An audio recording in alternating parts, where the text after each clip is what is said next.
Welcome back to KETV News Watch 7's Chronicle. This morning we're talking about the invasion of Ukraine and how it's impacted communities in the metro. One Omaha woman is bringing history to life for middle school students at St. Philip Neri. KETV News Watch 7's Joey Safchik spoke with the 88-year-old who hopes the path to peace is through education. Good morning. Good morning. Wearing Ukrainian garb she weaved by hand. Добрий день. Yes, good day. And that's in Ukrainian. That's the way we greet each other. Добрий день. 88-year-old Olesya Repachowski weaves together stories of history and current events in language these middle school students understand. What Putin is doing right now, honestly, and to me, he is an evil person. He's a bully. The older I get, the more I can remember the things from a long time ago. She hopes her stories of hardship and war inspire gratitude and prayers for peace. В ім'я Отця і Сина і Святого Духа. Амінь. But all the history books in the world can't compare to hearing from someone who's seen it firsthand. And those cities were flattened the same way those apartments are and then the things are from bombs, because it was war. And this is war. Yeah, this is war. Repachowski was 15 when she came to the United States. She was born in Soviet Ukraine in 1934, a year after Stalin's Great Famine. Life at that time was very difficult. Her family was forcibly moved to camps in Nazi Germany, then lived in displaced persons camps. They came to the United States through Ellis Island in 1949. I was 11 when I started first grade. Her audience enraptured and eager to ask questions, around that age themselves. You kind of think of it as, oh, well, it's happening over there, you know, it's not happening to us, but those are like real people and real struggles.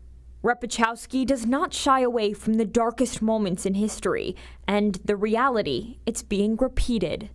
People who have never experienced it, you don't really realize it. Well, you know, I mean, you're there, and what you got on, this is all you own, and everything else is gone. The wisdom she hopes to impart does not come in the form of names or dates. I wanted the children to realize that maybe in one way to think how fortunate they are, and the only thing I can ask from all of you, please pray. Just say a little prayer. When you're saying your prayers, remember Ukraine too. Remember the people. Educating young people about the country that will always be her home. Joey Safchik, KETV, News Watch 7. Now, as the world watches the situation unfold in Ukraine, so too do our children. CHI Health mental health therapist Tim Hran says the combination of the COVID pandemic and this new world event is having an impact on mental health. It's very real, especially for our kids. So as adults, you know, we have more years of lived experience to know how to understand it and cope with some of these events. But young people don't. They're trying to figure it out. So what should parents do? Ron says it's important to talk to your children. Let them ask questions about what they're hearing or seeing on social media, and then provide accurate information about the invasion. The therapist says parents should provide reassurance to the children that they are safe. Well, a high school exchange student from Ukraine is trying to get some resources to his home country. Joey shows us how he made his voice heard at the Nebraska State Capitol. Oleg Leonchuk came to the United States to learn, but today he's teaching lawmakers about the horrors in his homeland. I try to help how I can. I try to say people about what's going to Ukraine, to share how you can help Ukraine. 16-year-old Leonchuk is an exchange student from Lviv. We are thrilled to have him. We're happy to open our doors to him, and we're glad that he's here with us. He adds a lot to our family. When he arrived in August, he did not imagine he'd watch his country invaded from thousands of miles away. At first it was very scary, really, like we were not sure what it will be. Maybe they will occupy like whole Ukraine tomorrow. But weeks later, Ukraine is mounting a valiant fight. Leonchuk wants the U.S. to help them win. That's what he's telling state senators. I think the biggest advice for them will be to share some anti-aircraft system or to make no-fly zone. Leonchuk's plans to go home at the end of the semester look less likely each day. His host family is happy to have him here. and hopes to keep his spirits high.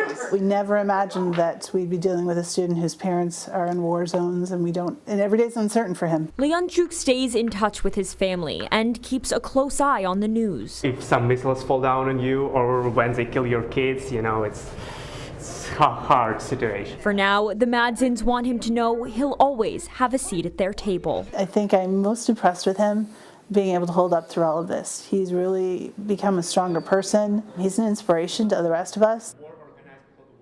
Joey Safchik reporting. Ola was supposed to go home for his exams. Instead, they hope he can take classes at UNO. He wants to study engineering and has a knack for robotics. Well, the University of Nebraska-Lincoln biochemists work to provide refuge to fellow Ukrainian scientists. Ola Kalamanchuk grew up in Ukraine. Earlier this month, he opened his lab, offering several short and long-term fellowships to Ukrainian biochemists and grad students escaping their homeland. Now, other faculty at UNL and around the globe are joining in. By helping them, we can help ourselves too, because, these are brilliant scientists. And one colleague created stickers to sell with the proceeds going to help Ukrainians. While Kalamanchuk believes his lab can only accommodate 3 or 4 refugees, he is working with the university on other ways to help Ukrainians. All right, still ahead, from food and medical supplies to money, folks in the metro are helping Ukrainians any way they can. We'll tell you how you can get involved.